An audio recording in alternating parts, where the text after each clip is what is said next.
அனைவருக்கும் வணக்கம். நான் உங்கள் சக்தி. இந்த வீடியோல நம்ம 2026 ஜனவரிக்கான முக்கியமான கண்டவர்ஸ் தான் பார்க்க போறோம். வீடியோ கடைசி வரைக்கும் பாருங்க. ஃபர்ஸ்ட் கொஸ்டின் கவனிங்க. மத்திய அரசின் தூய்மையான நகரங்களில் பட்டியலில் முதலிடம் வகிக்கும் நகரம் எது அப்படின்னு சொல்லி கேட்கிறாங்க. இதுக்கு ஆன்சர் பார்த்தோம் அப்படின்னா ஆன்சர் டி, இந்தூர் தான் இந்தியாவிலே தூய்மையான நகரங்கள்ல முதலிடத்துல இருக்கு. ஓகேவா? இது எங்க இருக்கு அப்படின்னா மத்திய பிரதேசம் இருக்கு இல்லையா? அங்கதான் இந்தூர் பிரசன்ட் ஆயிருக்கு. ஓகேவா? செகண்ட் கொஸ்டின் கவனிங்க.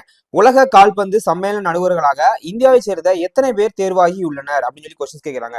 இதுக்கு ஆன்சர் பார்த்தோம் அப்படின்னா ஆன்சர் சி, மொத்தம் 3 பேர் செலக்ட் ஆயிருக்காங்க. ஓகேவா?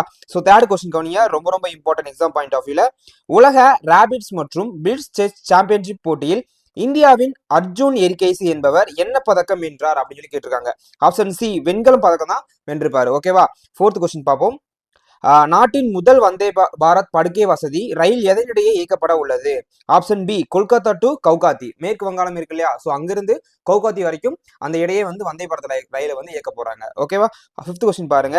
வந்தே பாரத் ரயில் எந்த ஆண்டிற்குள் 12 படுக்கை வசதி ரயில்கள் உருவாக்க திட்டம் உருவாக்கப்பட்டுள்ளது?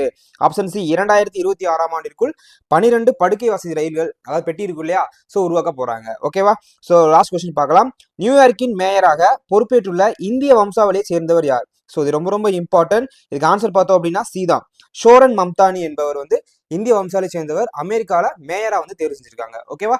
இந்த வீடியோ பிடிச்சிருந்துச்சு மறக்காம லைக் சப்ஸ்கிரைப் பண்ணிக்கோங்க. இது மாதிரி நிறைய கரண்ட் அஃபேர்ஸ் பார்க்கலாம். Okay, thank you.